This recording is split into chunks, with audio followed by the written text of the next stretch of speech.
Either sadly killed, died on the roads, or elsewhere in Hong Kong, or have been injured. There are many cyclists who are seriously injured. If we think about those 10 deaths. 10 deaths is a terrible high figure. It's nearly 9% of the total road deaths in Hong Kong.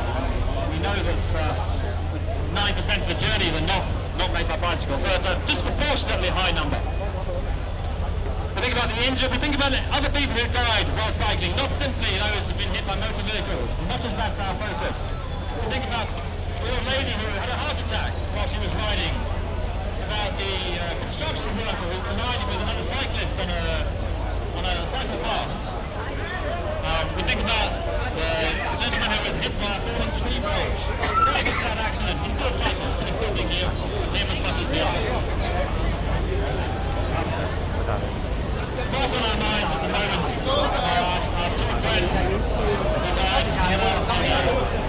And many of you have been deeply saddened as we all have by two deaths of young guys, experienced riders in these last 10 years.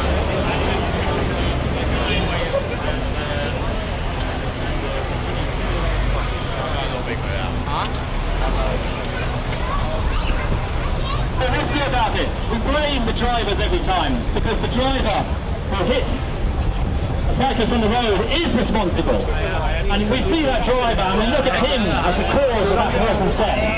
And yes, he or she is indeed responsible for that death. But it's too late then. Blaming the driver at that point doesn't solve any of the problems. The way to solve the problem, the way to reduce the number who die on the roads is about the government. It's about the government taking action. Planning department, transport department, the road safety council, all the different branches of the government are the people who we should be addressing to change the situation. Not the driver who's just knocked somebody down. He probably feels really guilty, but it's too late. It's the government who needs to take action. Just recently, the Transport Department released its figures for the overall road deaths, all kinds of vehicles, and they were the lowest in 50 years. And the Transport Department is very proud that they have brought this number down by public information, by putting out TV ads that show the consequences of drink driving, for instance. And they're claiming this success. And you know, they could do the same for cyclists, but they haven't. And that's why, while overall road deaths have come down and down and down, the number of cyclist deaths each year is very steady, 9 or 10 every year. So, the government must introduce a program of public information to make drivers understand our rights on the road, to respect us, and to show them how to drive around cyclists. A public information program is what we're calling for. After that, we can move on and start to make Hong Kong a better place for cycling, because when the roads are safer, more people will ride, and then more people will be able to share the benefits that we all know. Thank you for that. One few last words, practical issues. We are going to be riding not quite as one big group. We'll try to keep together as much as possible, but the police will be breaking us up into batches. In particular, at the 2-lane sections of road, we will be held back for a while and other traffic allowed through, because we have to have an extra spare lane beside us when we're in a big group like this. They say we're not allowed to ride freely on the road. So we'll be riding mostly in the offside lane on the 3-lane sections. Basically follow police instructions and ask marshals around you if you need extra help. Finally, I'll just say this is, as we all know, a memorial ride. Many people will be riding in silence as the name of the event. If you do want to talk to somebody near you, please just keep it quiet. At least respect those people who are riding in true silence and give them the space to remember perhaps friends who've died or been injured. Let's make this a real ride of silence, at least very, very quiet. So thank you very much. I'm going to pass across to Phil, who's going to say something fairly similar in another language. 好多謝大家，今晚係第6屆嘅沉默的騎行。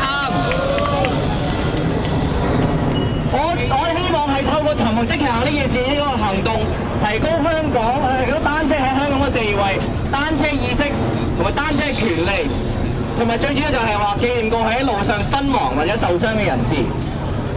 新見咁多有心嘅人士今晚出現，我好感動，證明大家冇忘記喺路上身亡或者死亡嘅單車同盟。我喺度代表佢哋深深感謝你哋。其實我覺得有第6屆嘅沉默的騎行係好可悲嘅，證明因為我哋仲有呢個沉默的騎行，即係話仲有意外發生，仲有係喺路上身亡。尤其係最近嗰2件事，嗰2宗大家都好深刻印象，亦都好令人心痛。舊年總共有10宗嘅傷亡意外，1750宗嘅交通意外，單車交通意外，相比起2009年，即係冇變過。亦即係話，過去6年嘅單車交通安全並冇改善過，政府所謂嘅路上零意外仲爭好遠，亦都證明現時嘅單車政策係唔 work 嘅。我哋今晚喺度係要用我哋嘅行動話俾政府聽：第一，單車喺道路上同其他車輛擁有共同嘅權利同埋共同嘅責任；第二，唔好再把單車邊緣化，成為一個淨係單單一個休閒活動。好多其他先進國家已經將交通納為佢哋嘅交通政策一部分，就連新加坡，即係我哋香港成日話啊，攞嚟做比試嘅一個城市，都已經舊年改咗佢哋嘅運輸政策，將單車納入佢哋運輸系統一部分。就算大陸好多城市，廣州、上海、杭州，都已經有好多政府嘅租借服務，而我哋香港喺6年之後嘅今日停滯不前，連單玩起個單車徑都有問題，再唔好話停車，我哋要停放我哋嘅單車嘅時候，亦都叫以輕心者講話，唔係俾人偷嘅單車，就驚俾人食環署剪咗我哋嘅車。我希望香港政府可以認真落實做一個良好嘅單車政策，讓汽車、行人同埋單車喺路上可以相容共用。我亦唔希望有第7屆嘅沉默的騎行，但係如果有需要嘅話，我哋亦會喺度開始繼續，因為一日有單車人士傷亡，我哋一日都會有沉默的騎行，係咪？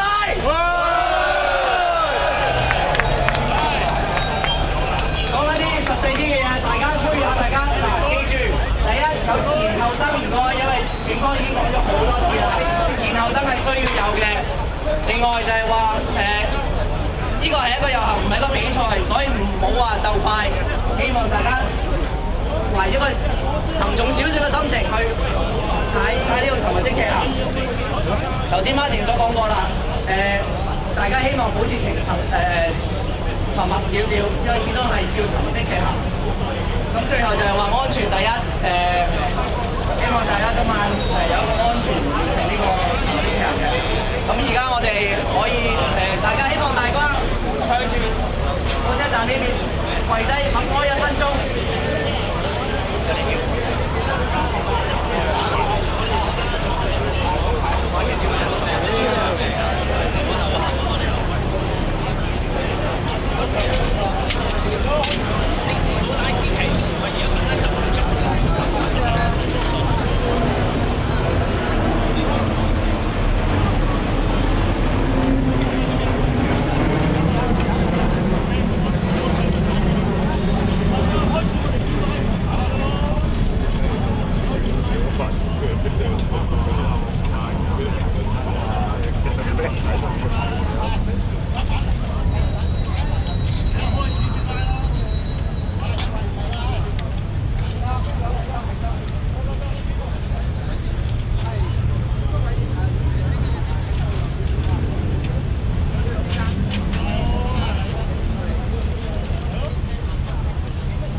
好，唔該大家。